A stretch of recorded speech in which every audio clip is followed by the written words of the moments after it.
अरे क्या हुआ तुम्हें? हाँ तुम ठीक हो? अरे ओए क्या किया तूने? खड़ा हो। क्या किया तूने ये? हैं? तुझे मालूम है प्रेग्नेंट है वो, और तूने वहीं पे घुसा मारा। तेरी इतनी मजाल, अगर मेरी बीवी को कुछ भी हुआ ना और मेरे बच्चों को छुआ तो तुझे मैं जिंदा नहीं छोड़ूंगा, समझा तू? साहब देखो, जैसा आप सोच रहे हैं ना वैसा कुछ नहीं है, और ये आपकी बीवी ना कोई प्रेग्नेंट नहीं है, ये आपसे ना झूठ बोल रही है। ओए क्या बकवास कर रहा है ये तू? अपनी औकात में रहे साले, वरना इतना मारूंगा अपने आप को पहचानने से मना कर देगा, तू समझा? साहब आप मेरी बात का भरोसा कीजिए, मैं सच बोल रहा हूँ। तू ऐसे नहीं मानेगा तो ये तो मैं पुलिस के हवाले करता हूँ। यही रोक तू, यही रोक। नहीं नहीं सिद्धार्थ, रहने दीजिए, मेरे ना बहुत तेज से दर्द हो रहा है, हम ना घर चलते हैं। अरे नहीं नहीं, ऐसे कैसे छोड़ दो इसे? इसने मेरे बच्चे को हानि पहुंचाई है। अरे मैं सेफ हूँ, तुम चलो यहाँ से। हाँ मैडम, मुझे पता है आप तो पुलिस को बुलाने की मना करोगे ना, क्योंकि आपका राज जो खुल जाएगा। वे क्या बकवास कर रहा है? कैसे राज? कौन से राज की बात कर रहा है तू? मैं बताता हूँ भैया कौन सा राज।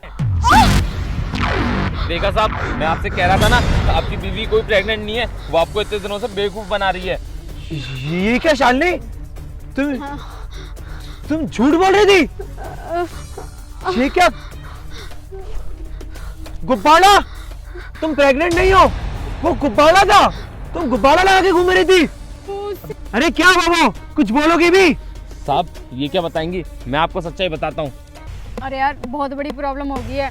एक तो मैं प्रेग्नेंट नहीं हूँ और ऊपर से मेरे पति को लगता है कि मैं ना प्रेग्नेंट हूँ।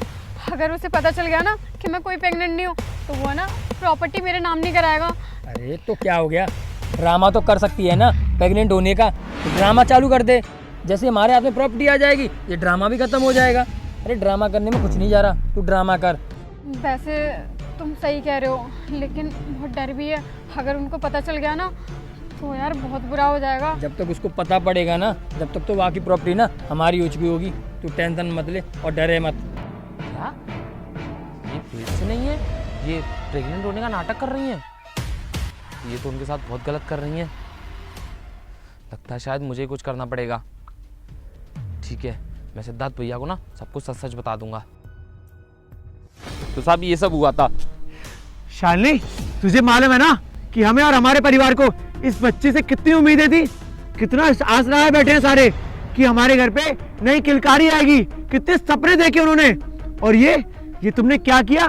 सिर्फ मेरी प्रॉपर्टी के लिए, मेरी प्रॉपर्टी के लिए तुमने मुझसे झूठ बोला, मुझसे शादी करी। अरे बदतमीज इंसान, तो ये तो शादी नहीं करनी चाहिए थी, और ये सब तो कर रही थी क्यों? सिर्फ एक प्रॉपर्टी के चक्कर में। मुझे तुझसे ये उम्मीद नहीं थी। अरे कितना प्यार किया था तुझे, क्या कुछ नहीं दिया, कितनी केयर करी। मेरे घर वालों ने, मेरे माँ बाप ने तुझे अपनी बेटी माना, और तू उसका क्या सलाह दे रही है? ये झूठ, अपने बॉयफ्रेंड के साथ मिलकर झूठ बोला तूने हमसे। तुझसे ये उम्मीद नहीं थी Shalini. Siddharth, I am really sorry, मुझसे बहुत बड़ी गलती हो गई। हाँ मैं ना थोड़ा पैसों के चक्कर में बहक गई थी, और